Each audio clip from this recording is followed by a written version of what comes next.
decano de la Facultad de Filosofía y Humanidades, doctor Dante Cayo Cuno, señor ponente invitado, doctor Iván Montes Iturrizaga, señores asistentes a este curso organizado por la Facultad de Filosofía y Humanidades, autoridades universitarias, personal docente y administrativo de la Facultad de Filosofía y Humanidades, digna concurrencia. Tengan todos ustedes muy buenas tardes. Nos encontramos en el prólogo de una actividad de suma trascendencia en el intercambio de ideas y de reflexiones que contribuyan a lo que es justamente este curso de capacitación que tiene a bien en esta jornada contar con la presencia del doctor Iván Montes Iturrizaga. En el tema que desarrollará nuestro ponente, abordaremos diferentes aspectos de suma importancia para la asistencia, así como también para el quehacer universitario. Queremos igualmente hacer una rápida reseña del doctor Iván Montes, quien es doctor en Ciencias en la Educación de la Pontificia Universidad Católica de Chile. Él ha sido becado por la Fundación Kellogg y LASPAU de los Estados Unidos. Igualmente hizo su estancia postdoctoral de investigación en la Universidad de Sevilla, España, gracias a una beca de Fundación Carolina. Ha realizado estudios de maestría en Psicología Educativa en la Universidad Nacional Mayor de San Marcos. Igualmente es licenciado en Psicología por la Universidad Ricardo Palma. Es especialista en investigación cualitativa y en análisis estadístico de la Universidad de Sevilla. Desde 1992 se ha desempeñado como consultor e investigador por organismos internacionales como el Banco Mundial, participación que ha tenido en la consultoría que fundó la Unidad de Medición de Calidad del Minedo. La trayectoria del doctor Iván Montes es bastante amplia y nos engalana contar con su presencia en esta jornada. Igualmente para la Facultad de Filosofía y Humanidades es un honor poder tenerlo en esta jornada, doctor. Y vamos a proceder, con la venia del señor decano, a la presentación formal y a la recepción de nuestro ponente, el doctor Iván Montes Iturrizaga, para quien pido un fuerte aplauso.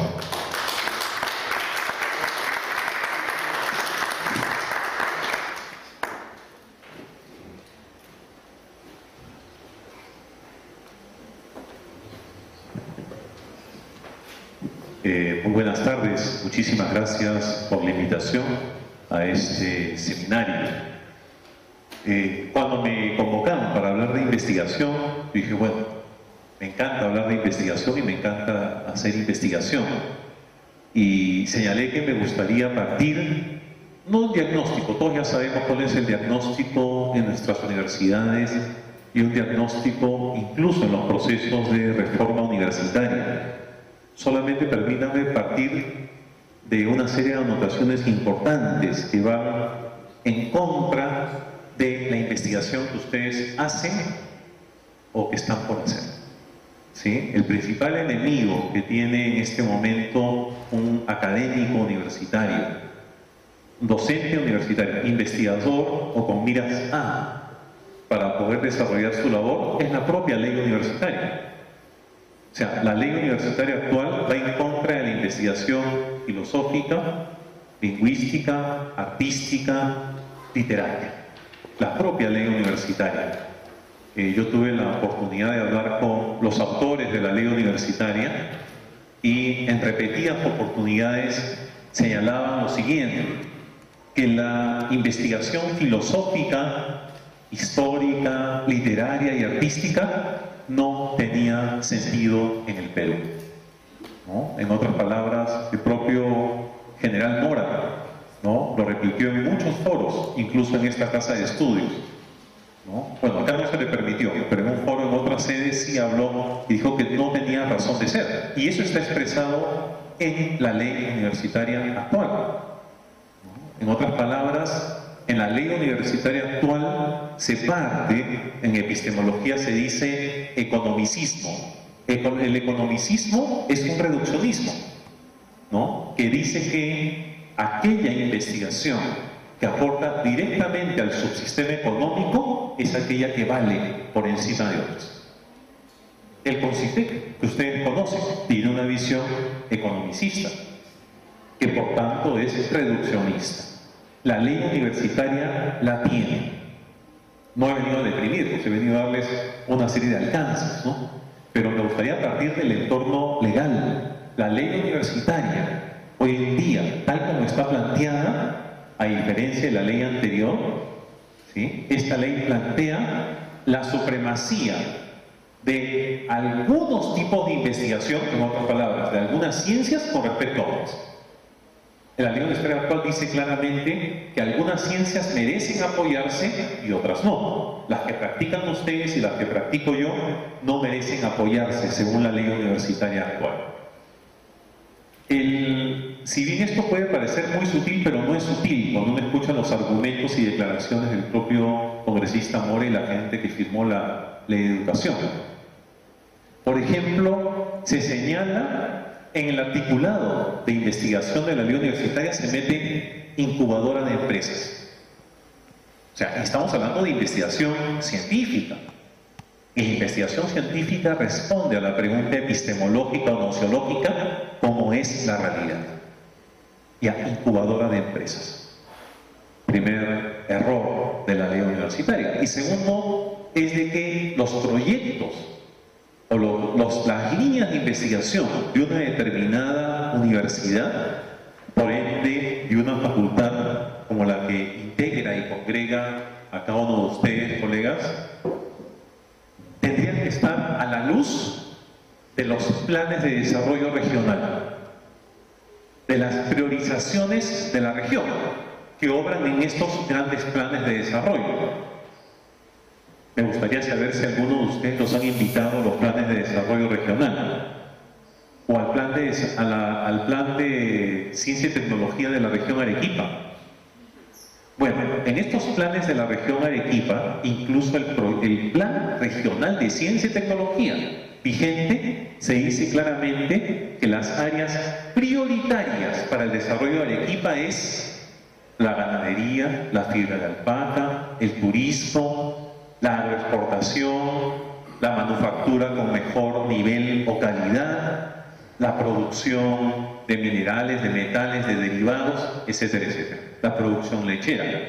¿Dónde está la arqueología, la historia, la literatura, la psicología, la antropología cultural, la lingüística, la filología? No existe. Entonces, esta postura economicista que dice que lo que no aporta a su sistema económico no tiene razón de ser, ya la tenemos instalada en el Perú, pero hoy día la tenemos en la propia ley de educación. O sea, hay un desmedro, ¿sí?, de las ciencias sociales en el Perú y de las artes y la literatura. Entonces hay un desmedro abierto, burdo, lo cual es una falta de respeto, ¿no?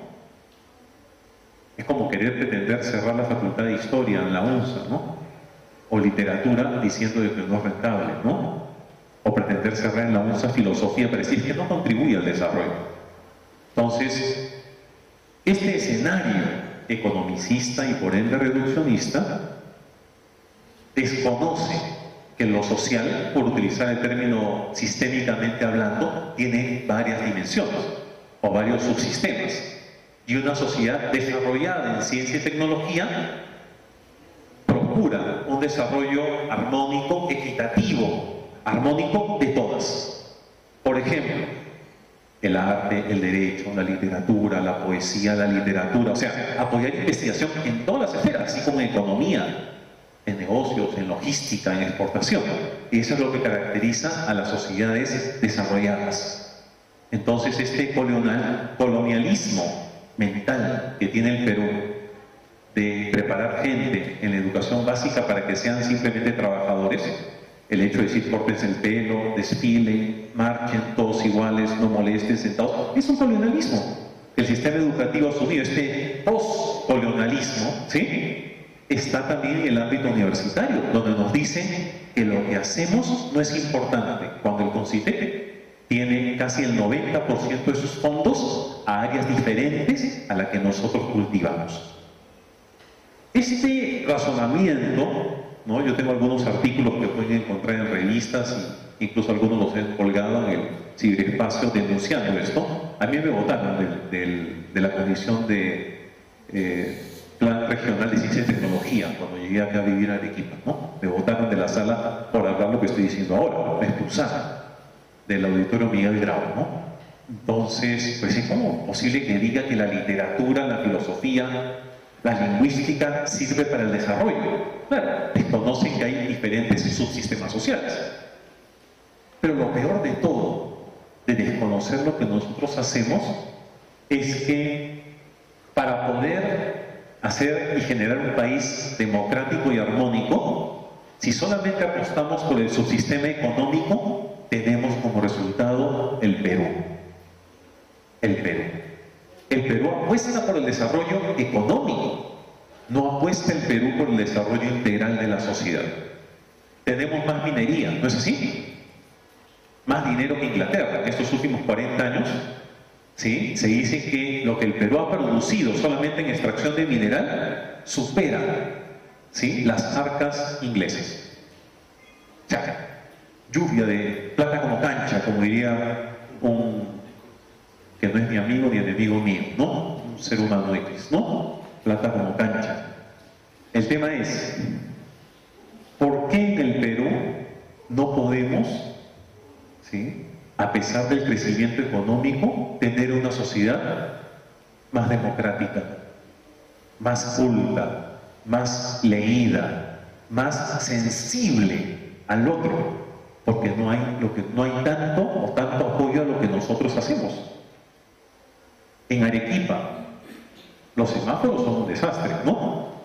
No están sincronizados. Se pone un semáforo y ya sabemos que hay congestión vehicular. Se pone rompemuelle, la gente empieza a zigzaguear. ¿Por qué? Porque falta ciencias sociales. Porque eso estuvo hecho por ingenieros. Y peor, ingenieros formados en el Perú. Los ingenieros son incultos casi siempre. Claro, porque se prescindió de la formación integral. La UNSA eliminó la formación integral y los estudios generales. Entonces, este escenario reduccionista también ha estado presente, se ha instalado en las propias universidades. Acá en la región de Arequipa, casi todas las universidades privadas tienen el discurso economicista.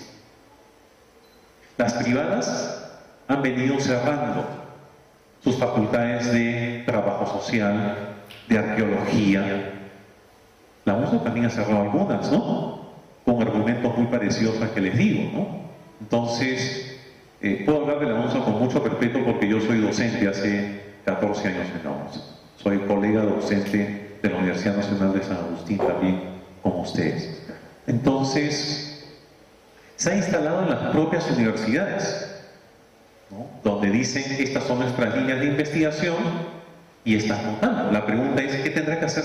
¿Cómo la UNSA o cómo podrán hacer ustedes cuando lo que ustedes investigan o quieren investigar no se alinea a esos planes regionales de ciencia y tecnología o de desarrollo? Entonces, ahí hay una lucha pendiente, pero es una lucha epistemológica, ¿no?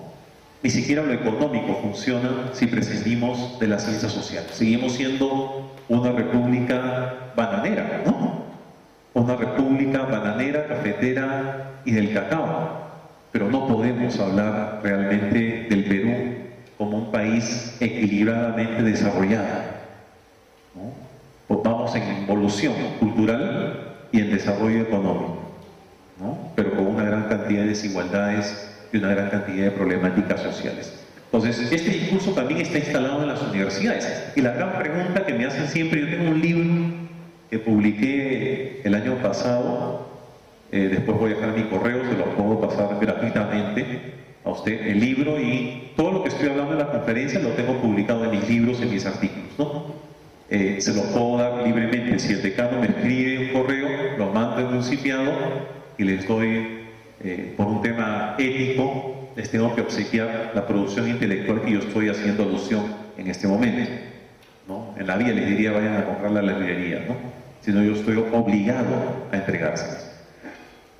¿Qué hacer para promover una investigación vigorosa en ciencias sociales, humanas, filosofía, literatura? ¿Qué hacer para proponer? Porque hoy en día el esfuerzo que tengan que hacer, estoy hablando en términos netamente epistemológicos aplicados, los esfuerzos que tengan que hacer cualquier carrera de ingeniería de la UNSA para posicionar investigación, la tenga mucho, la tenga poco, no importa, de 0 a 5 es 1. Los esfuerzos que tienen que hacer ustedes y yo para posicionar una investigación es de 0 a 5, 5. 5. Así tengamos más talento, gente con mayores preocupaciones, es 5. Porque todo lo demás va en contra nuestra. O sea, todo lo demás, lean la ley de educación, el tema de investigación. No figuramos. No estamos. ¿No? Y el propio congresista Mora lo dice explícitamente. Yo ahorita estoy ocupando el rectorado de la Universidad La Salle, ¿no? Y estoy abriendo una escuela de teatro. Y soy la sede de la Escuela Nacional de Arte Dramático, donde ahorita hay un taller muy bonito sobre el tema de máscaras, ¿no? En el teatro, con un investigador de Lima, de la Escuela Nacional de Teatro, Guillermo Ugarte Chamorro. Entonces tengo 2 escuelas de teatro, una propia y una amiga alojada en la universidad, con todo lo que conlleva el arte. Lo que dijo el congresista Mora cuando le dije esto, me dice, qué interesante apostar por la cultura, ¿no? Que dijo, ¿y eso para qué sirve? Porque no habrá más ingenierías. Y yo le dije, el Perú está así por una gran cantidad de ingenieros. Él es ingeniero también. El Perú está así por una gran cantidad de ingenieros que no tienen cultura, porque no tienen una amplitud para comprender ni siquiera la realidad ingenieril de ladrillos y polvo que están construyendo. No tienen ni la más mínima idea. El puente Chilina es un ejemplo. ¿Sí? Cuando en un puente Chilina no participan artistas, literatos, ojo, para hacer un puente en Bélgica o en Alemania participan literatos. Todos conocen el puente de los suspiros, ¿no es así? Sí. Fuente de la inspiración e ícono de Barranco. ¿Sí? Listo. Eso no es un puente. Música del Puente de los Suspiros, Chabuca Granda, poesía, arte, pintura, danzas, música, estampas, fotografía, cine, telenovelas. Ya, ese es un puente. ¿Sí? Ya, pregunten a los que hicieron el puente Chilena. Uno creo que acaba de salir de la cárcel para irse a otro lado, pero pregunten qué es un puente para ellos. ¿Sí me entienden? O sea, el puente Chilena está bien, pero no tiene nada que ver con la ciudad de Arequipa. Los puentes en ciudades iberoamericanas son un lugar de tránsito peatonal, son un lugar de mirador, porque nosotros tenemos bellas ciudades, ¿no es así? En Iberoamérica, no es Estados Unidos, donde hay modernas ciudades que no son bellas. Entonces, un puente para una ciudad iberoamericana es una cosa diferente. El puente Chilena no tiene paso peatonal, no tiene mirador, dice no estacionar y todo el mundo estaciona, ¿no es así? Incrementando el peligro. Ya, es un tema antropológico, filosófico, estético, de la aproximación, no es que haya algún antropólogo, la aproximación y el goce estético que tiene un puente en una sociedad colonial mestiza como Arequipa. Yo una vez hablé esto en un cóctel donde estaban algunos ingenieros, me miraron como diciendo, no tosas que me vas a contagiar la tuberculosis. No, no entendían, se reían, no entendieron nada. Ah, pero esa es literatura, esa es estética, esa es arte, ¿qué tiene que ver con el puente? Entonces, hay universidades que han abrazado eso. ¿Cómo hacer para promover? De hecho que todas estas cosas las venimos ensayando. Yo llegué acá a Arequipa para configurar todo el área de investigación en la San Pablo. La Universidad de La Salle tiene una apuesta muy fuerte por la investigación en diferentes ámbitos. Y la pregunta que siempre me hacen, ¿cómo hacer para que pueda promoverse la investigación? Lo primero es que promover la investigación en una universidad no significa tener un vicerrectorado de investigación. Todas las universidades que crearon, casi todas, yo iba a decir todas, dije todas. Yo en el fondo de mi corazón y las evidencias que tengo es que son todas, ¿sí? Pero voy a decir casi todas. Casi todas las universidades que en la última década han creado un vicerrectorado de investigación ha sido un saludo a la bandera. Es como decir, voy a mejorar mi matrimonio, sí, voy a poner un cuadro del día que me casé. Peor, lo voy a deprimir. O sea, me voy a deprimir completamente. Es como decir, sí, nuestros hijos se pelean y están fumando marihuana. Sí, voy a escuchar a Yossi Descanseco que dice, voy a poner en un saquito canela, clavo de olor, ajonjolí y una pizca de comino, pero con mucha fe, que es la clave de la magia. O sea, poner y crear un vicerrectorado de investigación es parte del pensamiento mágico burocrático iberoamericano. Pensando de que porque creo la estructura, va a investigar la gente. Las mejores universidades del mundo no tienen vicerrectorado de investigación. Tienen autoridades legítimas. O sea, verdaderas autoridades, no políticos. No cuñas. ¿Sí? Tienen autoridades legítimas. Y legítimo en la universidad es el imperio de la materia gris y de la honestidad. No hay otra. Entonces, un vicerrectorado de investigación no tiene ningún tipo de impacto. Harvard no tiene. Stanford, MIT de Boston no tiene vicerrectorado de investigación. Lo que tiene es un encargado que tiene la práctica de la investigación y el dominio epistemológico para tomar decisiones. Entonces, no se resuelve creando vicerrectorados. Instancias dentro de las facultades ayudan porque promueven la investigación, pero no vicerrectorado, no necesariamente. No necesariamente, es lo menos importante para hacer. La principal medida o la principal acción es la comprensión. O sea, lo que antecede a una buena decisión para poder promover la investigación es la comprensión.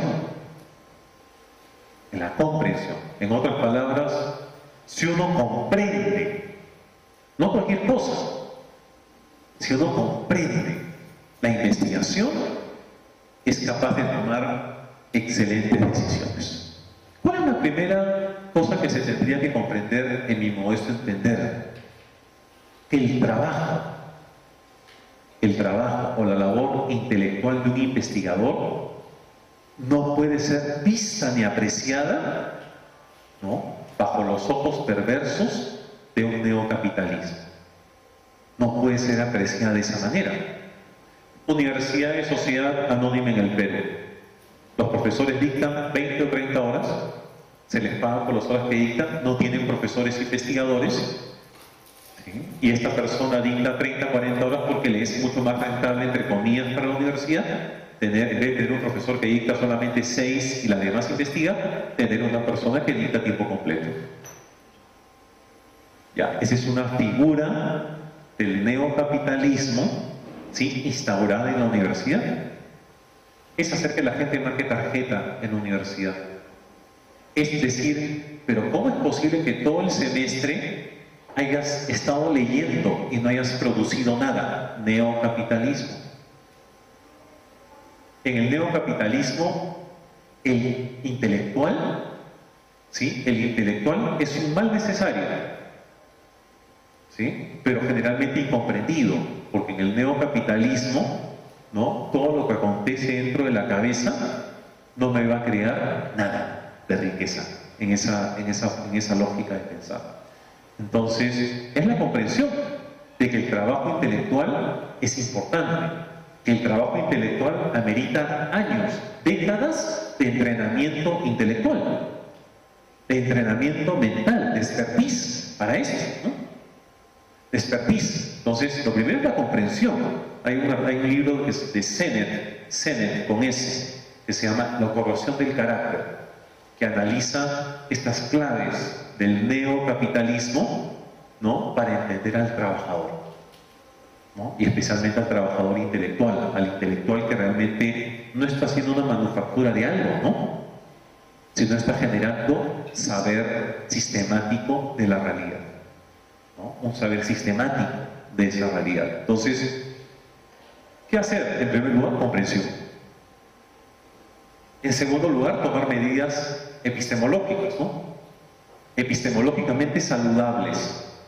Cuando una persona dice, no es necesario la filosofía ni el arte, esa no es ninguna postura epistemológica, sino es un prejuicio, ¿no? Que los intelectuales no hacen nada, ¿no? Yo tuve una novia, mi primera novia, ¿no?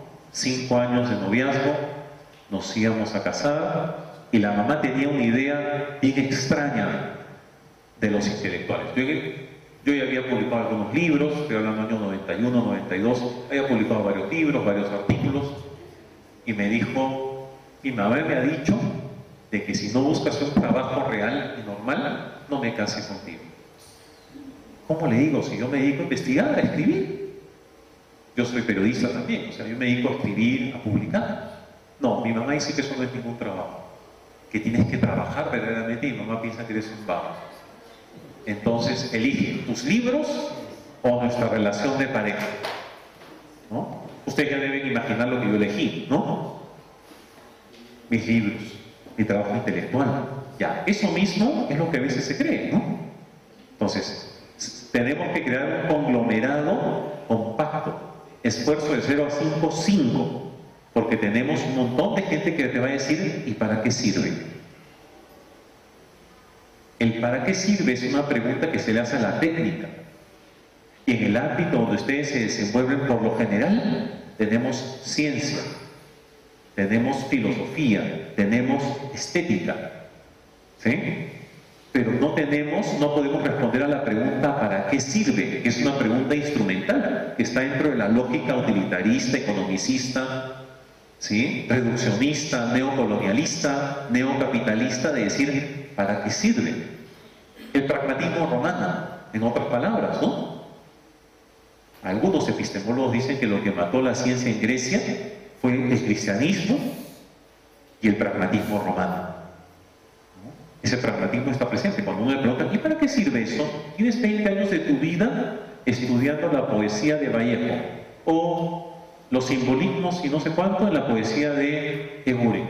¿Para qué sirve eso? Ya, esa es una pregunta que no podemos responder, ¿no? Sirve para la cultura, sirve porque incrementa la cultura, la comprensión que tenemos de la realidad. El problema es que la comprensión que tenemos de la realidad hoy día no es importante.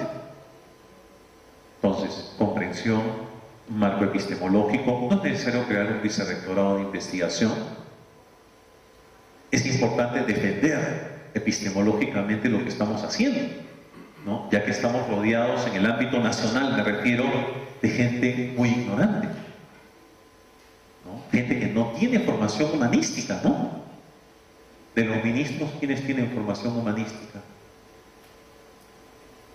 Omonte no tenía título profesional, por si acaso. Massetti tampoco tenía título profesional. Y han sido ministros con 30.000 soles. ¿Se acuerdan que subimos 30.000 porque vamos a tener a la mejor gente? No tenían título. Monte no tiene título profesional. Massetti tampoco. ¿Qué humanista tenemos? No sé. ¿Algún pintor? ¿Algún filósofo? ¿Algún artista o mundo? ¿Algún antropólogo? ¿Un literato? No. Ahí está el ejemplo. Tantas carteras o ministerios o secretarías tan importantes donde se demanda una comprensión mucho más integral de los problemas, ¿sí? Tenemos gente que tiene una construcción, una configuración cognitiva unidimensional. Problemas complejos en la sociedad y visiones unidimensionales, ¿no? Seguridad ciudadana. Sí, el grupo Terna, con gente que se disfraza y no sé qué. Listo, está demostrado que disfrazar a policías crea más delincuencia, porque el policía interviene cuando hay dolo. O sea, cuando ya la arrastraron usted 3 cuadras, interviene la policía que está disfrazada de molientero. O la mujer policía que está disfrazada de la paisana Jacinta. ¿No? Uy, pero interviene. Sí, pero después que la han arrastrado 3 cuadras. ¿No será mejor que lo que ocurre en otros países, que el policía viste un uniforme limpio y nuevo y se para en la esquina? Ya, ahí está la visión unidimensional de las cosas, ¿no? Con respecto a lo que es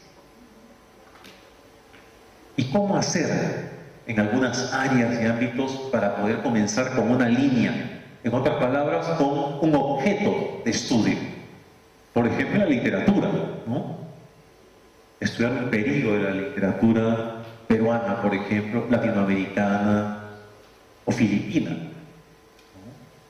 La ciencia no tiene nacionalidad. Uno de los enemigos de la ciencia es el patrioterismo científico. ¿Sí? El patrioterismo científico. Les pongo un ejemplo del patrioterismo científico. Alguno de ustedes hace investigación y es estudioso de la pintura, de la arquitectura en Pakistán. Y va a dedicar 40 años de su vida a investigar y a escribir todo lo que es escultura en Pakistán. No falta alguna persona, no voy a poner un adjetivo calificativo, pero saben qué es lo que pienso, que dice, ¿por qué no investigas algo del Perú? Del Perú porque tiene muchos escultores. ¿Saben una cosa? En el ámbito de las ciencias sociales, llámese arte, literatura, ¿sí? No existe bandera ni condicionamiento al investigador, porque el investigador tiene objeción de conciencia y como conciencia que la puede expandir libremente, es capaz y tiene todo el derecho del mundo de buscar sus objetos de estudio, ¿me entienden? ¿Me van a entender? O sea, ese es el patrioterismo científico. Es que tenemos que hacer una ciencia peruana y solo de los peruanos, por favor. ¿No? Eso hace mucho daño a la ciencia. Si es un tema personal, al investigador científico no se nos puede imponer, porque la ciencia va y cabalga a la velocidad y el dinamismo y en profundidad y en objeto de estudio y en método al dinamismo que tenemos en el cerebro. En cambio, las ingenierías son demandadas socialmente. Necesito esto, necesito un puente, necesito la producción, necesito tal sistema automatizado. Sí, las ingenierías que no son ciencias desarrollan tecnología. Y la tecnología sí le puedes decir que resuelva problemas inmediatos, reales. La ciencia resuelve problemas de conocimiento en todo el globo terráqueo. No hay nacionalidad. No hay nacionalidad. Yo tengo un programa de radio en Radio San Martín los miércoles y los sábados a las 11 de la mañana, 97.7. Y también por internet. Y yo entrevisto a gente peruanos y extranjeros, ¿no? Y cuando entrevisto a extranjeros que están hablando sobre literatura, sobre música, ¿no? Yo lo llevé al baterista de Fito Páez, o sea, de cualquier... Yo he entrevistado a antropólogos de la UNSA, al director del museo de la UNSA, o sea, varias personas, y hay gente que llama, pero ¿por qué no entrevista a un peruano? Ya, eso se llama localismo, no un localizacionismo extremo, el gueto, ¿no? El gueto. ¿No? La idea del gueto, ¿no? Nos quejamos de que no estamos aislados, pero sí queremos estar más aislados, ¿no? Entonces no abrimos los horizontes. La ciencia no tiene nacionalidad, ¿no? ¿Cómo hacemos para poder avanzar con objeto de estudio? Hay ritmos de aprendizaje, velocidades concretas. Por ejemplo, un grupo de investigación sobre Habermas, por ejemplo, ¿no? O un grupo de investigación sobre el Círculo de Viena y sus repercusiones en América Latina, ¿no? O un grupo de investigación sobre Walter Blumenfield, por ejemplo, ¿no? Y la concepción de aprendizaje, ¿no? Que vino en la década del 30, ¿no? Al Perú, ¿no? O podemos estudiar a Mariano Iberico, ¿no? Entonces, ¿cómo podemos inaugurar un ámbito determinado, una porción de realidad que va a ser abordada científicamente? Dos formas, al menos. La primera, investiguen, tienen que investigar. Ya, la velocidad es lentísima para poder tener productos y por lo general los intentos son infructuosos. Decir a la gente que investigue, los efectos son muy limitados. Estoy hablando de un ámbito nuevo para una carrera, para una facultad. ¿Por qué? Porque para poder investigar Y para poder formar investigadores se necesita asimetría. Si todos están al mismo nivel, nadie aprende mucho. Y seguramente nadie aprende bastante. Entonces tiene que haber, para poder generar un grupo de investigación, tiene que haber la máxima asimetría. Y si todos están al mismo nivel, por ejemplo, en un tema no hay ningún investigador, más que decir investiguen, porque generalmente los resultados van a ser pobres, ¿no? ¿Por qué son pobres? Porque no se tiene de quién aprender. La investigación es un hábito. La investigación es un hábito que no se aprende en las maestrías de la UNSA ni de la Santa María en docencia e investigación universitaria. Ahí no se aprende, ahí nadie aprende a investigar. Nadie aprende a investigar. Por eso yo siempre me he negado a dictar clases en esa maestría. Porque nadie aprende a investigar ahí, eso es un engaño. La gente aprende a investigar en grupos de investigación, liderados por un doctor o un magíster con un recorrido de investigador. ¿Qué significa eso? Unas 15 o 20 publicaciones en revistas arbitrales. Ya. Eso genera investigación, genera discipulado. Nadie aprende a investigar en una maestría en docencia universitaria. Nadie. Si encuentran alguno, me avisan, pero yo nunca he conocido a nadie. Ya tengo casi 28 años de docencia universitaria. Nadie. Ya para 30 años. Nunca he conocido a nadie. Eso no enseña a investigar a nadie. La gente que está presente hoy en día y me está escuchando y que investiga, nunca aprendió en una maestría en investigación. ¿Dónde aprendió? Haciendo un doctorado, una maestría afuera, por lo general, o teniendo un buen profesor, un buen mentor en una maestría y doctorado aquí, o pegándose o donándose a un investigador y decir, te forro los libros, te cargo los libros, te manejo el auto, te lavo el auto, te acompaño, te pongo las pigminas, las transparencias, te paso las galletas y ahí se aprende. Desde ahí. Pero nadie va a aprender a investigar en una maestría.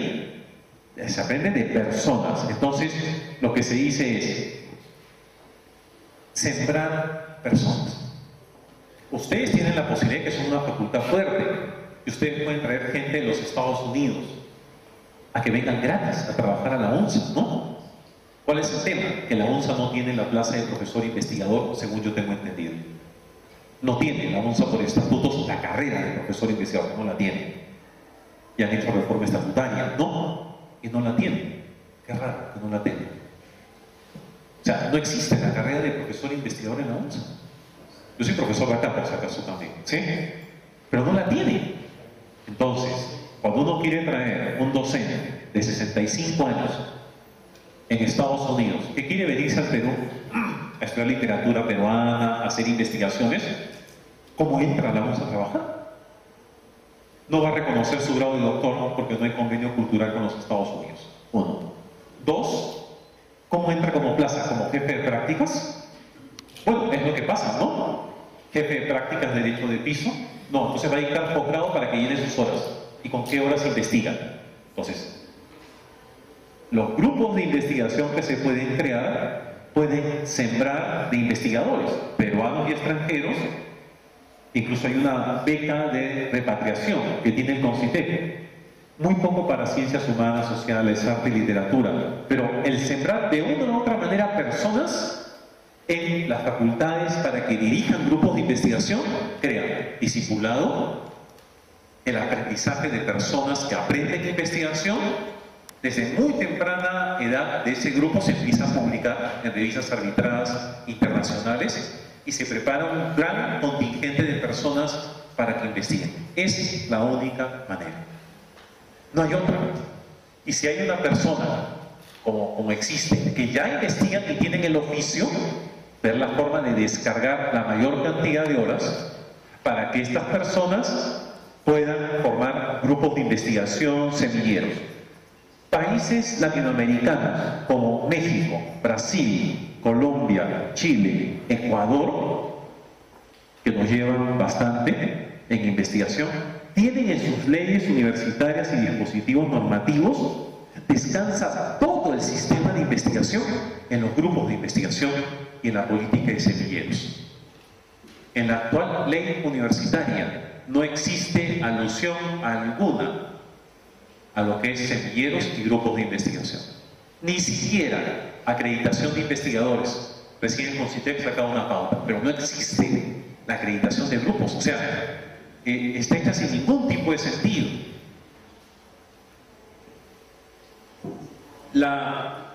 El sembrar personas puede ser mucho más difícil en una universidad privada como la mía o como la Santa María o la San Pablo.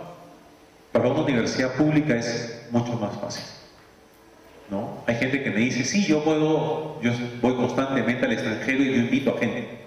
En la Universidad La Salle casi gran mayoría de personas son arequipeños que han estudiado en el extranjero y que han regresado, y cada día estoy contratando más extranjeros, ¿no? Que son convocados en sus respectivos países. Y hay gente que me dice, ya, excelente, entro a tu universidad, pero ¿es pública? No, no es pública. Ah, entonces no puedo ir. Gratis, ¿ah? Gente que quiere venir gratis a trabajar a tiempo completo formando investigadores. Ah, no, es que yo solamente puedo venir con mi sueldo de Estados Unidos si es una pública y ustedes no me tienen que pagar nada. Ya, eso es fácil.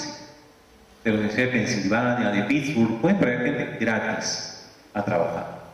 Entonces, hay un potencial bastante grande por ser una universidad pues, histórica, ¿no? Histórica, con prestigio y con pues, una gran cantidad de facultades y escuelas como la de ustedes, tan importantes para el desarrollo social integral del Perú.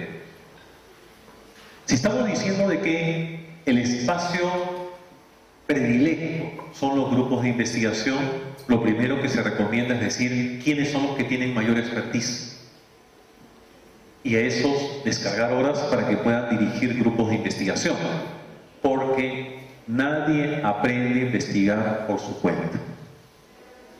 Nadie aprende a investigar con simetría entre todos los miembros de un grupo, sino empiezan a dar vueltas. Por ejemplo, ¿cómo corregir el aspecto lingüístico para hacer un artículo o un paper? Eso es difícil, eso no es fácil, ¿no? ¿Cómo hacer un cuadro? ¿Cómo hacer un gráfico? ¿Cómo hacer referencias, citas? ¿Cómo realmente ver si estamos siendo rigurosos o no en nuestro juicio?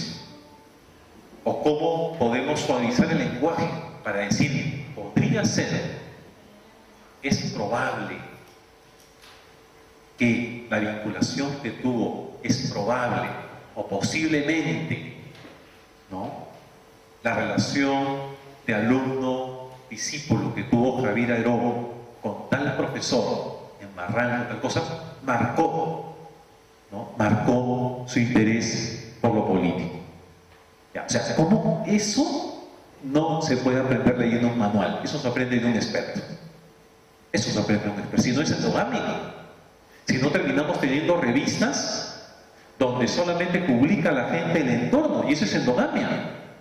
Ojo, que un criterio negativo de la cultura investigativa es que todos publiquen en la revista de la facultad. Eso es un criterio negativo. O que una persona publique todos los años en la revista de la facultad. Eso es negativo. De ahí que cuando se tienen revistas en las facultades, se dice, puedes publicar una vez cada 4 años en la revista. Pero para volver a publicar, tienes que traer un artículo que hayas publicado en el extranjero. Listo. Una excelente pauta. Una vez cada 4 años. Pero para que publiques nuevamente, tráeme un artículo en el extranjero. Es una pauta de oro. Si no hay endogamia. Y cuando hay endogamia ya sabemos lo que pasa, ¿no? Empieza a haber una corrupción académica, donde todos somos patas y todos nos revisamos los artículos, ¿no?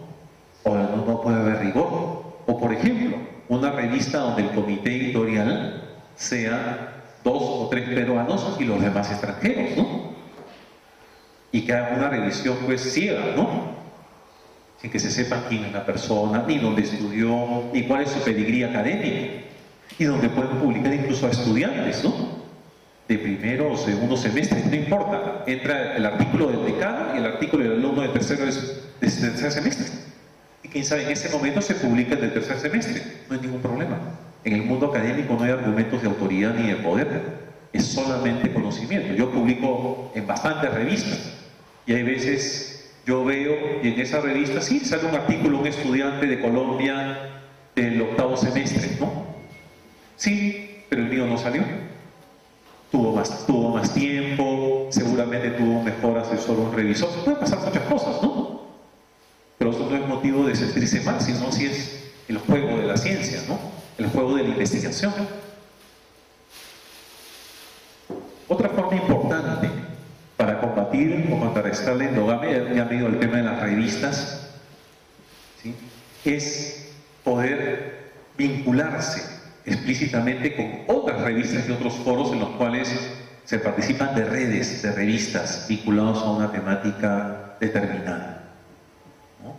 Se puede avanzar bastante con estas redes e ir escalando poco a poco, desde Latin hasta una revista Scopus, ¿no? Se puede ir avanzando poco a poco. Pero claro, el mundo de la cienciometría no es neutro en lo político. No es neutro. Si alguno de ustedes quiere hacer una revista y tiene un enfoque muy serio, muy sólido, marxista, les aseguro que muchas revistas, tanto demócratas como republicanas en los Estados Unidos, porque las revistas científicas en los Estados Unidos, en el ámbito de ciencias sociales, pertenecen al bloque democrático, de los demócratas y de los republicanos. Les aseguro que ninguna de las dos van a encontrar cabida. Lo podrían publicar en las revistas de la Universidad de Illinois, Urbana-Champaign, que es una universidad muy contestataria y muy abierta, ¿no? Y tiene varias revistas de investigación. Entonces, buscar los entornos donde nosotros podemos investigar, donde podemos publicar, no endogámicamente. Y el último punto que quería hablar con ustedes antes de pasar a unas reflexiones finales es el clásico pretexto que se dice: no investigo porque no tengo fondos para investigar. Es un pretexto, ¿no? Ese es un pretexto. Es un gran pretexto. Todas las personas que están presentes y que investigan y publican, les aseguro que en sus primeras 20 publicaciones nadie les dio un centavo, sino era su amor al conocimiento, sus fines de semana, sus noches y amanecidas. ¿Saben que eso ocurre en Harvard también? En Harvard a nadie le pagan por aprender a investigar. Pues ahí tenemos cómo comenzar una carrera. Hay división social del trabajo, ya que hablé de marxismo. Hay división social del trabajo, ¿no es así? ¿No? Y todo en el Capital hay un desarrollo bastante bonito sobre división social del trabajo. En cada ámbito profesional hay división social del trabajo. Una persona que es un profesor en una facultad de arte no está obligado a investigar. Puede ser arte y enseñar. Puede ser crítico de arte y enseñar. Puede ser crítico de arte, hacer arte y enseñar. O puede investigar aspectos de arte o de estética. Son opciones personales porque hay división social del trabajo. Pero cuando esta persona decide investigar, esta persona se amanece, se presta libros, vende sándwiches y se compra sus libros y sus separatas y se pone a escribir y publica en El Pueblo, en El Búho, en otro periódico, saca algo en La República, se presenta un proyectito y después uno se lo encuentra después de 15 años, ganó proyecto, se fue a Francia un año, se fue. ¿Eso es suerte? No es suerte. En Estados Unidos, en Harvard, pasa exactamente igual. Hay gente que dice: ¿cómo voy a investigar si no tengo horas? Tengo que dictar 20 y tantas horas. Es un pretexto. La persona que tiene la vocación por investigar se quema las pestañas. El modelo que no funciona en las universidades públicas son los profesores que reciben horas de investigación cuando no son investigadores. Y la UNSA no creo que escape de esta realidad. Reciben horas, pero que no investigan. ¿Por qué? Porque no tienen un experto de quien aprender, o no tienen la motivación por generar sistemáticamente el conocimiento científico.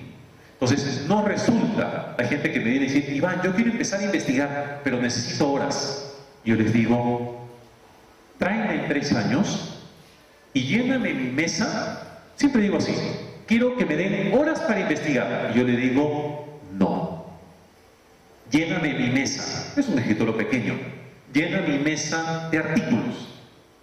y de un par de papers y una memoria de un congreso y te doy 25 horas para que investigues a la semana. Esa es la manera. Y eso pasa en todo el mundo desarrollado. Una persona que tiene ese estatus de profesor investigador es porque se lo ganó. Pero a nadie se le van horas para que pueda investigar. Y ustedes deben conocer gente que recibe horas y que no investiga. Yo conozco un montón. Entonces, así no funciona el tema. Claro, ustedes podrían decir, pucha, pero este pata me está hablando, claro, pues que se fue a Harvard, se fue a Chile, se fue a España, y no sé qué, no sé cuántos, sí, pues. Pero no me fue con la mía, ¿no? Yo hice mis primeros 2 libros y mis primeros 100 artículos siendo empleado de limpieza. Mis primeros 100 artículos y mis primeros siendo empleado, y eso está público, yo lo he publicado. Yo soy empleado de limpieza mientras que estudiaba mi carrera, después fui taxista, y ahí publiqué mis 2 primeros libros y mis primeros 100 artículos. Después pude exigir con justo derecho quien quería becarme, ¿sí? Y contratarme en el extranjero para investigar. Antes no. Antes no.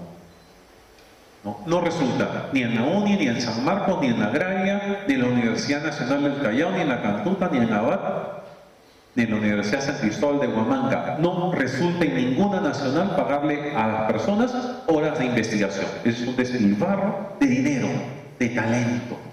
Y seguramente una falta de respeto a gente que sí merece esas horas, pero por no tener cierta categoría docente o antigüedad, no tiene esas horas. Es solo así, con mucha sinceridad, ¿no? Vayamos a hacer un arqueo. ¿Cuántas personas reciben fondos de investigación y no hacen nada, ¿no? Entonces, claro, en el Perú se piensa que ser doctor es ser investigador también, lo cual es una falacia, ¿no? Cuando en el Perú no tenemos doctorados de investigación, ¿no? Los doctorados en el Perú son profesionalizantes. No tenemos doctorados de investigación en el Perú. En la UNSA solamente hay 2 y tienen que ver con ciencias de la computación e ingeniería. Pero después no hay doctorados de investigación, ¿no? En Arequipa no hay ningún doctorado de investigación realmente en ciencias sociales, ¿no? Entonces sí hay una crisis también donde los posgrados no retroalimentan adecuadamente la labor y la vocación de una persona por investigar, ¿no? O sea, todo está como unido, interconectado. Yo empecé a investigar porque limpiaba una oficina. Y como limpiaba muy rápido y limpiaba bien, tenía una gran biblioteca. Y como terminé temprano, yo tenía que ponerle la alarma a la oficina, me puse a leer los libros, hasta que el presidente me dijo, oye, ¿te gusta leer? Llévatelos. Cuando me terminé de leer toda la biblioteca que me interesaba, de lo que me interesaba, me dice, tú estás escribiendo en un diario, en el Comercio. Era empleo de limpieza y escribía en el Comercio. ¿Tú escribes en el Comercio? Sí.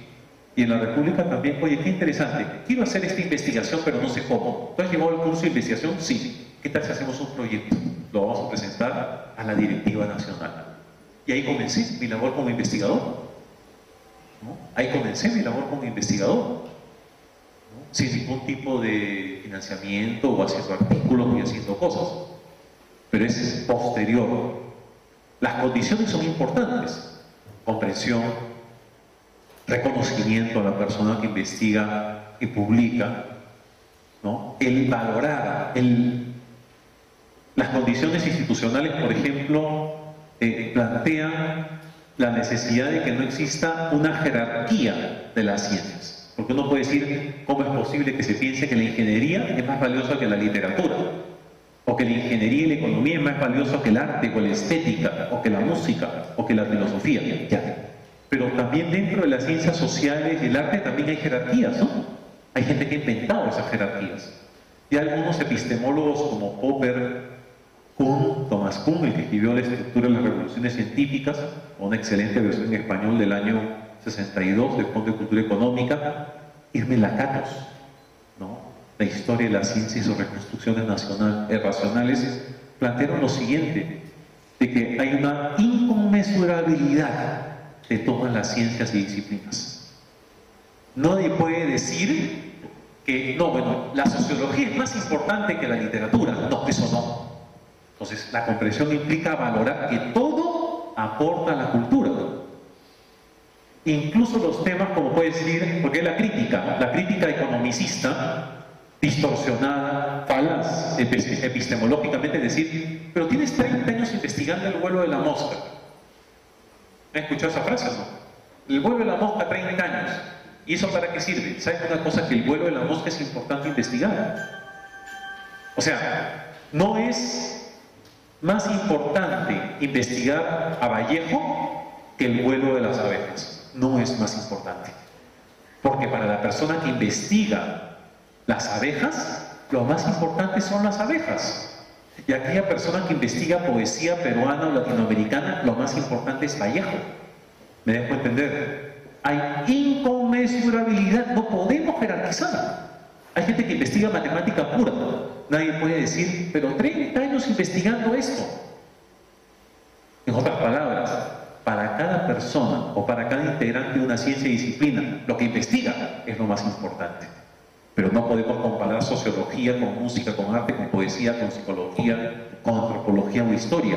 Porque cada uno de ustedes que abraza diferentes ciencias, lo que ustedes hacen es importante para el desarrollo y no menos importante que investigar la inflación o el subempleo urbano, que será un tema importante para el economista, pero no para el literato, para el filósofo, para el artista. Entonces, eso también es un problema muchas veces en diferentes facultades o escuelas donde existen comparaciones o jerarquías. Hay varias cosas de las cuales podría investigar a ustedes, podría conversar y compartir con ustedes. A mí me gustaría ir cerrando, ir sintetizando, pero escuchando algún comentario de ustedes, o si quieren que pueden visitar algo más o alguna categoría más de corte epistemológico con respecto a lo que he mencionado. Tenemos también una serie de enemigos importantes, ¿no? Que son los reglamentos de tesis. Hay reglamentos de tesis de universidades grandes donde dicen el estudio tiene que tener variables, hipótesis, indicadores, población y muestra. Cuando lo que ustedes investigan no hay población, no hay muestra, ni siquiera en educación y psicología. Lo que tiene población, muestra, variables e indicadores son los estudios cuantitativos. Pero se hace un estudio filosófico, estético, de otra naturaleza, no hay ni variables, ni indicadores, ni población, ni muestra, ni siquiera hipótesis. Entonces, los reglamentos únicos hacen muchísimo daño, porque obligan a las escuelas a que sus alumnos empeoren sus tesis. Les pongo un ejemplo. En Derecho, por lo general, las investigaciones siguen el método de la historia, ¿no? Que es el método teórico crítico, donde se trabajan con fuentes históricas, documentos, registros, textos, por decirlo así. En X, Y y Z universidades de Arequipa hay un reglamento de investigación donde le dicen a la persona que tiene que tener población y muestra, variables e indicadores. Y una persona que está investigando el pensamiento jurídico-político de José Carlos Mariátegui tiene esta población. Población, las obras de José Carlos Mariátegui. Muestra, las obras que me leí o que me pude leer. Listo. Variables, variable dependiente. El pensamiento jurídico de José Carlos Mariátegui. Variable independiente, el pensamiento político. Indicadores, y se inventan. Eso es una mezcolanza. Esa es una mezcolanza. Esto no ocurre en algunos lugares que ustedes conocen, donde a la gente le obligan. Eso se llama procrustismo, ¿no? Procrustismo epistemológico. El decir, a ver, todos ustedes son de diferentes carreras. No existe un método de la ciencia.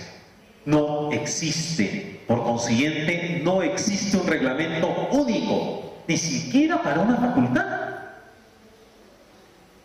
Ni siquiera para una facultad. La Facultad de Literatura no puede tener un esquema de investigación, cuando hay cerca de 40 formas, 40 esquemas de investigar literatura. Entonces, como no existe un método de la ciencia, y como no existe ni siquiera un método único en una disciplina, no existe ni siquiera eso, ¿Cómo es posible que nos digan que tenemos que malograr nuestras investigaciones para que calce con el bendito reglamento? Eso se llama procustismo. Procusto, ser de la mitología griega, tenía una hermosa perversión. Él esperaba a los caminantes, a los viajeros, y los veía muy cansaditos, ¿no? Los bañaba, los aceitaba, les echaba colonia Amen de Johnson, les echaba su perquito, sostenía relaciones sexuales con esos viajeros, ¿no? Grecia, por si acaso, mitología, ¿sí? Sostenía relaciones sexuales y ya cuando los agarraba medio dormiditos, los echaba en su cama, ¿no? Y los amarraba de pies y de manos. Y si la persona era muy chiquitita, los estiraba, les separaba, les desgarraba para que calce exactamente con su camita. Pero si esta era persona muy grande, los amarraba y agarraba un serrucho y los serruchaba. Cuando decimos que el reglamento de X universidad le pide a sus 40 facultades, variables, indicadores, población, muestras, no sé qué, diseño estadístico, a todo el mundo, eso se llama procustismo. Y el procustismo es adapto la realidad, la fuerzo al método, a un solo método autoritario. Con otras palabras, adapto la realidad, la persona, a la cama de Procusto, cuando es al revés. El método se tiene que ajustar a la realidad. Eso es vital. Si ustedes quieren hacer una revista, tienen que ajustarse a la naturaleza de cada disciplina. Y en esa revista de literatura y filosofía tienen que ser capaces de aceptar los diferentes métodos que existen en cada ciencia. Salvo que sea una revista que opte por un determinado método. Puede ser una revista más temática, que opta por una disciplina y un método determinado. Sí puede haber. Hay journals sobre investigación cualitativa, histórica, sobre sistematización de experiencias, etcétera, etcétera, de investigación-acción. Pero hay que tener muchísimo cuidado con eso. Promover una sana cultura de investigación dentro de una carrera o un ámbito universitario implica manejar muchísimos esquemas de investigación y dejar de lado a Procusto, ¿no? Y ver que existen múltiples, por ejemplo, facultades de psicología, antropología, de psicología, por ejemplo, de administración, prohibidas las tesis cualitativas, ¿no? Diciendo que eso no es científico. O sea, la pregunta es, ¿cómo ese tipo de personas manejan esa facultad? ¿No? O sea, ¿cómo la pueden manejar? ¿Con prejuicios? Donde se dice que lo cualitativo es inferior a lo cuantitativo. Si esa persona nunca llevó un curso o nunca ha estado en un grupo de investigación cualitativa, entonces no existe un método. Claro, lamentablemente, y para empeorar el panorama, casi todos los libros de metodología de la investigación, casi todos, publicados en Arequipa y en el Perú, tienen como autores a personas que nunca han hecho una investigación en su vida, sino personas que enseñan 25 y 30 años el curso de metodología de la investigación. Y así no funciona el mundo. Hacer y promover investigación científica implica olvidarse de que la universidad es peruana o que la universidad es regional. Implica que la universidad no puede escapar de los cánones mundiales que existen para hacer investigación, criterios de rigor, ¿no? Y para poder publicarla, no podemos escapar. Los cánones son los mismos. No podemos inventar estándares ni cánones nuevos para poder hacer investigación. La gente se burla en el extranjero de algunas universidades peruanas, ¿no? No sé. La tesis doctoral comienza con el capítulo de resultados. ¿Qué tal? La investigación es dialéctica, claro que sí es dialéctica, ¿no? Pero en el momento en que yo la presento, ya estoy a un nivel no de producción científica, sino de comunicación científica. Y la comunicación científica te dice que primero tienes que hablar de tu objeto de estudio. Segundo, tienes que hablar de cuál es el marco teórico que ha iluminado tu aproximación a la realidad. Y tercero, tienes que explicitar tus hallazgos. ¿Y cuál es ese diálogo entre teoría y realidad allá? Pero imagínense comenzar con el capítulo de resultados. Y eso solamente ocurre en el Perú, ¿no? Eso solamente ocurre en el Perú. Es difícil encontrar otro país del mundo donde haya universidades que digan la tesis comienza con el capítulo de resultados. O sea, es un absurdo, claro. Por inteligencia y sana inteligencia emocional, uno tiene que empeorar sus trabajos de investigación y sus artículos de las revistas para poder graduarse y por otro lado para que se puedan publicar. Entonces, ese es un tema importante, ¿no? Promover la investigación, pero revisando, en primer lugar, cuáles son los esquemas de investigación. ¿Se está propugnando un método o múltiples métodos o incluso la combinación, los diseños mixtos, donde podemos utilizar en diálogo diferentes métodos de investigación? Y los podemos aproximar de manera armónica, de manera sustancial, de manera significativa y no arbitraria. Y eso es un trabajo pues también epistemológico, casi artístico, por decir así, el combinar dos métodos de aproximación a la realidad.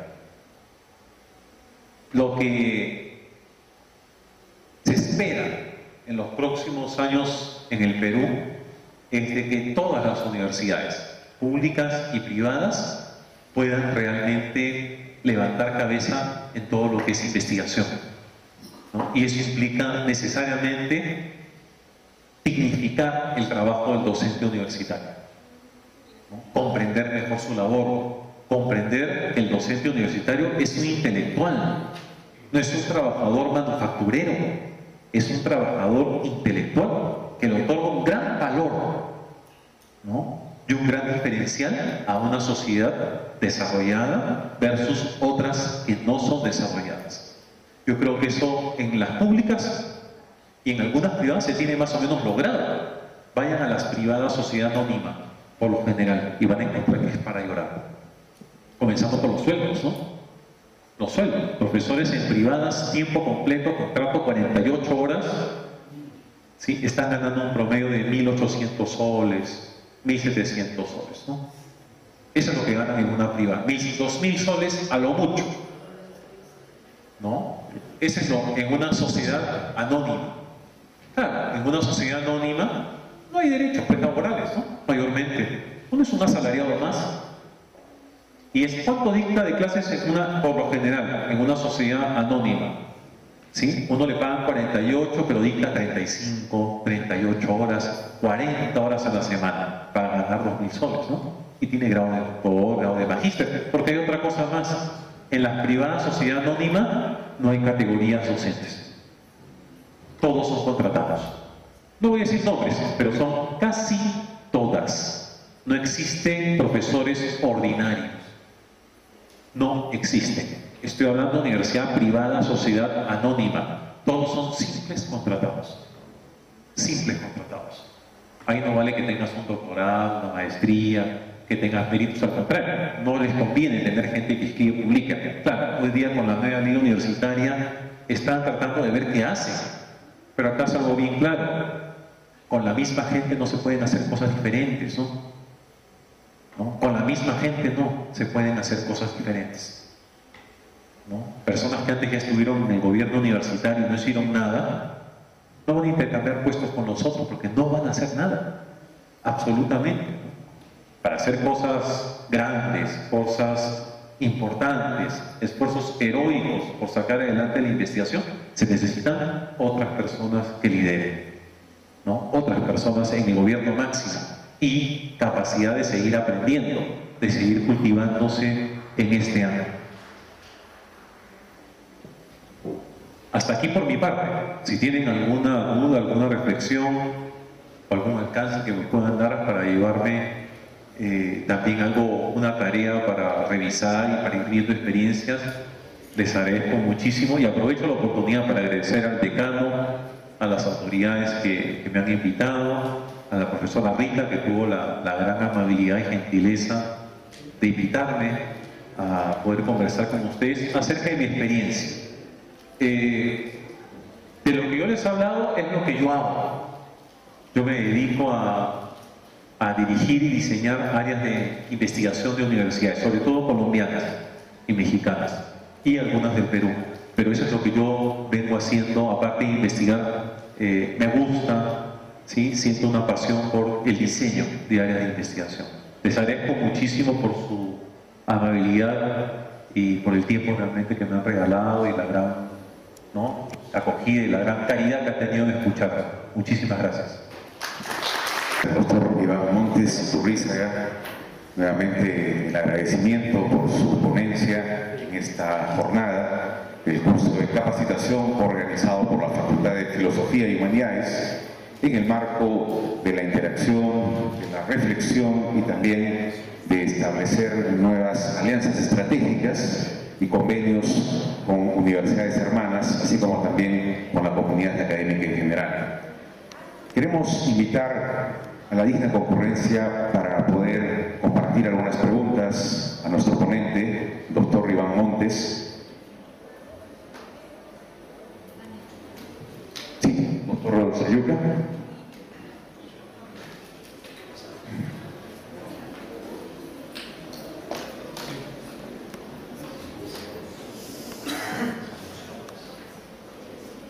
Primeramente, agradecer la exposición del doctor, muy ilustrativa, dándonos a conocer sus experiencias, sus vivencias respecto de la investigación.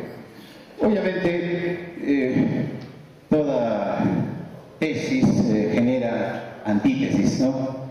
Obviamente no vamos a dirimir eso aquí en una reunión.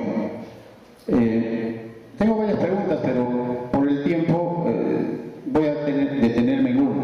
Usted ha señalado que prácticamente no hay método científico, ¿no? Sin embargo, si leemos a metodólogos, por decir Mario Bunge, no le va a aceptar eso, por ejemplo, ¿no? Entiendo que hay pasos del método científico, ¿no?, que obviamente se van aplicando de acuerdo al objeto de estudio, ¿no es cierto? Entonces hay una secuencia del método científico. De ahí que no esté de acuerdo yo cuando usted dice no hay método científico, porque estaríamos dando paso a lo siguiente que se ha observado últimamente en estos años. Muchos o se van a internet, entre comillas, se bajan la información y luego le ponen una carátula, le ponen su nombre, le ponen tesis y lo presentan. Y todavía pueden decir, es mi estilo. Como no hay método científico, es mi estilo. O si no, puede ocurrir lo siguiente. Voy a trabajar sobre, qué sé yo, la moralidad o los estudiantes del colegio de Puruchuco, etcétera, etcétera. Y ese investigador nunca ha ido a ese colegio de Puruchuco, no conoce quién es el director, no conoce cuántos alumnos hay primer año, segundo, tercero, cuarto, quinto años. Sin embargo, hace aparecer en su tesis lo que usted señalaba, la población, la muestra, etcétera, etcétera. Todos esos números son ficticios, y termina su, entre comillas, su investigación dando conclusiones, hasta incluso recomendaciones. Entonces, ¿qué hacer frente a esos dos casos concretos que le pongo? Muchas gracias.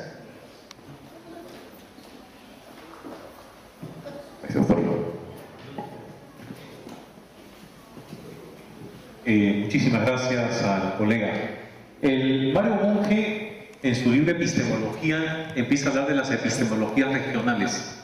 Una epistemología regional son reflexiones, cuerpos de conocimiento acerca de una determinada disciplina. Ya la ciencia, su método y su filosofía, que es el clásico de Mario Bunge, nos habla del método científico. Yo diría que, claro, el sesgo de Mario Bunge es la física, la tradición experimentalista. Yo diría, y tomando en términos de Mario Bunge, que es un realista crítico, y yo epistemológicamente soy realista crítico. No soy un experimentalista, hago estudios experimentales, como hago estudios sociológicos, filosóficos y epistemológicos, pero podríamos decir que existe una lógica de investigación que puede ser universal. a todas las ciencias. Ahí sí tiene razón. Bueno, todo lo que ha dicho usted. Hay una lógica universal. En otras palabras, yo necesito un método para conocerla, ¿no? Pero a eso anteceden los objetivos, ¿no? Pero después de los objetivos, yo necesito un marco teórico, porque yo necesito elaborar o instrumentos o técnicas o formas de aproximarme a cualquier realidad a la luz de una teoría. Tiene que haber una identidad teórica y no un collage de diferentes teorías. Sí, existe una lógica general. Por ejemplo, pero cada ciencia, dentro de esa lógica universal, la va encarnando de acuerdo a sus objetos.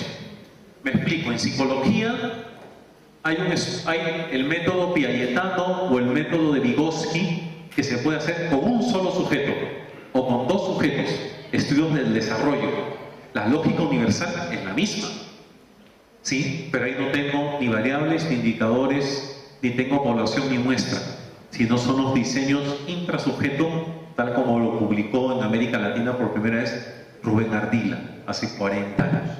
Pero en el propio psicología tenemos estudios cualitativos empíricos, donde yo voy a dialogar con 20 niños durante 5 años para ver su desarrollo lingüístico.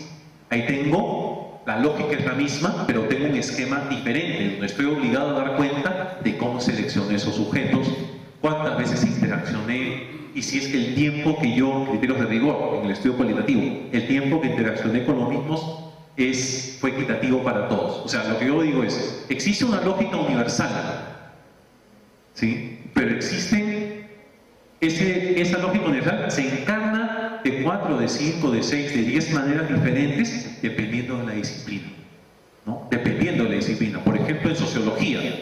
En sociología tenemos tradiciones sociológicas muy de corte positivista, muy sustentado en los estudios de encuestas, ¿no? En ascensos nacionales o en censos de gran magnitud. Pero también hay estudios sociológicos que se asemejan más a los antropólogos culturales, ¿no?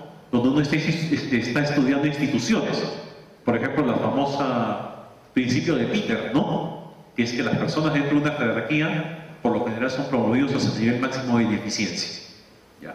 O por ejemplo, estudios más de corte cualitativo como Max Weber analiza aspectos burocráticos, ¿no? O el espíritu o pensar en el protestantismo, ¿no? Entonces, podríamos decir que hay una lógica universal y tenemos diferentes aspectos, por ejemplo en el derecho. ¿Y quién dicta eso? Las disciplinas especializadas que son las que nos imponen los cánones. O las comunidades científicas, por ejemplo, en derecho. En el estudio del derecho, en las especializaciones, no hay población, no hay muestra, no hay sujetos, no hay variables, no hay indicadores. No hay. Solamente en el Perú y unos cuantos países africanos. En los estudios teóricos, dogmáticos, ¿sí?, del derecho. No puede haber, porque solamente podemos hablar de variables o indicadores cuando yo cuantifiqué la realidad. Entonces, en el método teórico crítico, que es el estudio por excelencia en el derecho, no puedo tener, pero la lógica sigue siendo la misma, ¿no? La lógica sigue siendo la misma. ¿Quién dicta esos cánones? Cada ciencia. Cada disciplina dicta sus cánones. ¿En qué? En estándares, en convenciones, en acuerdos. Por ejemplo, en sociología, en gran parte de América Latina tenemos todo lo que emana de lo que es el Instituto de Estudios Sociojurídicos de la Universidad Nacional Autónoma de México, ¿no? Incluso ellos fueron los que promocionaron el famoso libro de Padua sobre metodología de la investigación social, que ya tiene casi 45, 46 años. O sea, sí, hay una lógica general, y para no caer en ese caos donde cualquiera puede hacer cualquier cosa, decimos, hay una lógica universal de la cual nadie puede escapar. Totalmente de acuerdo, pero de ahí someternos a nuestro método, al método que uno pueda asumir, pero a los formatos o estándares que cada disciplina puede ir pauteando. De hecho, que algunos quién sabe, uno de los primeros epistemólogos que reflexionó y publicó al respecto fue Paul Feyerabend, ¿no?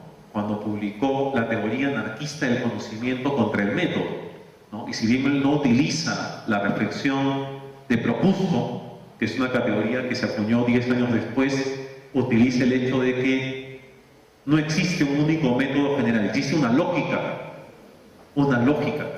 general común a todas las ciencias, ¿no? Común a todas las ciencias, pero de ahí cada objeto de estudio insertado o encarnado en una disciplina nos dice por dónde debemos seguir. Yo le agradezco muchísimo por su reflexión, que enriquece realmente el debate y me lleva a poder explicar y también tener este tipo de preocupaciones, ¿no? Muchísimas gracias, doctor.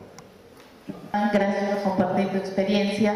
Has hablado un poco de los grupos de investigación, que ya no se debe hacer una investigación individual. ¿Qué criterios deberíamos considerar si queremos formar grupos de investigación? Y sería una repregunta esta: ¿en estos grupos consideraríamos a estudiantes? ¿Qué criterios deberíamos considerar para integrarlos si quisiéramos hacer estos grupos? Gracias. Muchísimas gracias. Como existe división social del trabajo dentro de un claustro docente, también existe la objeción de conciencia para no trabajar en grupo en algunos momentos de tu vida. En otras palabras, uno aprende a investigar y se genera un gran discipulado en grupos de investigación, pero hay personas que por su situación de salud, momento familiar vital, o algún tipo de situación especial, que puede ser un tema en epistemología, se utiliza el término esotérico. Por tan esotérico que es el tema, filosofía analítica, no sé, o sea, armar un grupo sobre almas es bien complicado, ¿no? Pero yo necesito publicar, quién sabe, mira, en 5 años voy a hacer un grupo de investigación, voy a demorarme un poco porque estoy aprendiendo. Entonces, algunas personas pueden investigar en solitario, ¿no? Dependiendo y atendiendo a la objeción de conciencia, trabajar en grupo.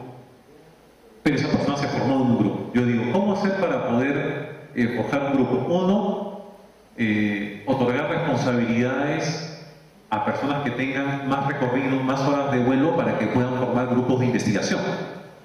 Ese es lo primero. 3, que ese grupo se pueda instalar un año como un grupo de estudio, como un grupo de reflexión, que la persona que lo esté liderando tenga la mayor cantidad, no solamente de publicaciones, sino la mayor cantidad de dones y talentos para poder compartir con el otro. Porque no es suficiente que uno tenga un recorrido bastante grande, sino el hecho de poder formar. Porque dirigir un grupo de investigación implica sacrificar el tiempo para publicar individual por enseñar a otras personas. Y lo otro es un escalafón.